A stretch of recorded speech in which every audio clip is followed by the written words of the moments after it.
ಮಹೇಶ್ ಭಟ್ ಅನ್ನೋರು ಒಂದು ಪ್ರಶ್ನೆ ಕೇಳಿದ್ದಾರೆ. ವೇದವ್ಯಾಸರಿಗೆ ಮದುವೆ ಆಗಿತ್ತಾ?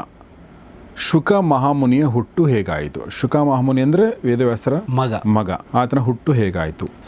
ವ್ಯಾಸರಿಗೆ ಮದುವೆ ಆಗಿತ್ತು ಅನ್ನುವ ಅಂಶ ಕಾಣಸಿಗೋಲ್ಲ ಎಲ್ಲೂ.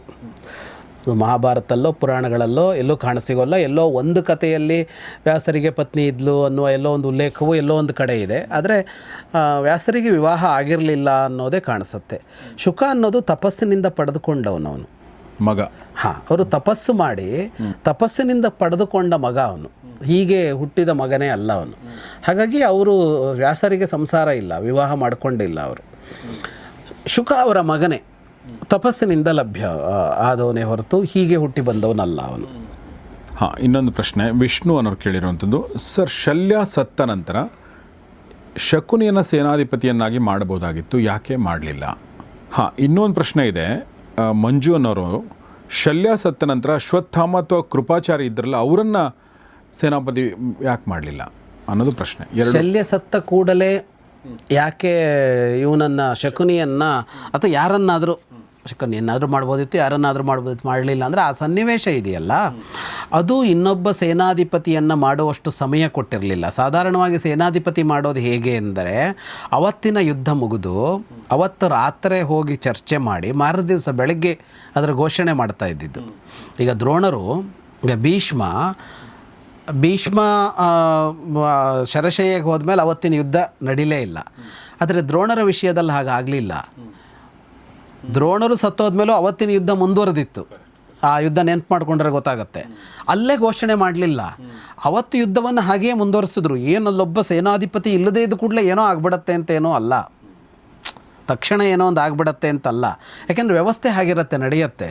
ಇರಾನಿನ ಸರ್ವೋಚ್ಚ ನಾಯಕನನ್ನು ಕೊಂದರು, ಸೇನಾ ಪ್ರಮುಖನನ್ನು ಕೊಂದರು, ಎಲ್ಲರನ್ನೂ ಕೊಂದರು ಅಂತ ಹೇಳ್ತಾ ಇದ್ದಾರೆ. ಯುದ್ಧ ನಿಂತೋಗಲ್ಲ ಹಾಗೆ ಮಾಡಿದರೆ.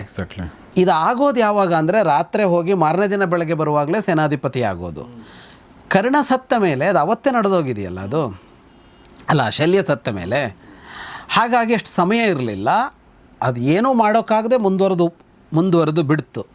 ಆದರೆ ನಾವೀಗ 250ರಲ್ಲಿ ಇದ್ದೀವಿ, ನೀವೆಲ್ಲ ಮುಗೀತು ಅಂತ ಅನ್ಕೋಬೇಡಿ, ಇನ್ನೂ ಸೇನಾಧಿಪತಿ ಮಾಡುವ ಘಟನೆಗಳಿವೆ, ಮುಂದಿನ ಕಥೆಯಲ್ಲಿ ಬರುತ್ತೆ. ಇಲ್ಲೊಂದು ಪ್ರಶ್ನೆ ಇದೆ, ಇದನ್ನು ಉಷಾ ಕರೂರ್ ಅನ್ನೋ ಪ್ರಶ್ನೆ ಕೇಳಿರೋದು.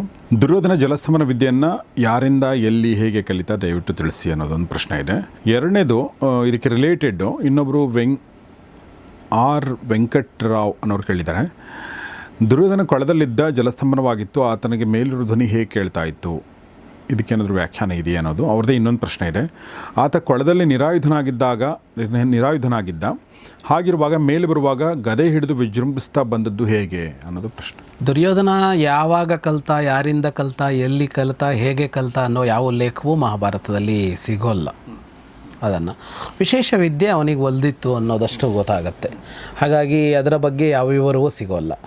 ಎರಡನೆಯದ್ದು ಮಾತು ಹೇಗೆ ಕೇಳ್ತಾ ಇತ್ತು ಅಂತಂದಾಗ, ಅವನು ಜಲಸ್ತಂಭನದಲ್ಲಿ ನೀರನ್ನು ನಿಲ್ಲಿಸಿದ್ದ ಅನ್ನೋ ಥರನೇ ಬರುತ್ತಲ್ಲ ಅದು. ಹಾಗಾಗಿ ಒಳಗೆ ಕುಳಿತಾಗ ಶಬ್ದಗಳವನಿಗೆ ಕೇಳಿಸ್ತಾ ಇದ್ವು ಅಂತಲೇ, ಹಾಗಾಗಿ ಅವನು ಮಾತಾಡ್ತಾ ಇದ್ದ. ಅಂದರೆ ಸಹಜ ಸ್ಥಿತಿಯಲ್ಲಿ ನೀರು ಇರಲಿಲ್ಲ ಅಂತಲೇ. ಮೂರನೆಯದ್ದು ನಿರಾಯುಧನಾಗಿರಲಿಲ್ಲ, ಗದೆ ಇತ್ತು ಅವನಲ್ಲಿ, ಬೇರೆದೇನೂ ಇರಲಿಲ್ಲ ಅವನಲ್ಲಷ್ಟೇ. ರಥ ಇರಲಿಲ್ಲ, ಕುದುರೆ ಇರಲಿಲ್ಲ, ಆನೆ ಇರಲಿಲ್ಲ.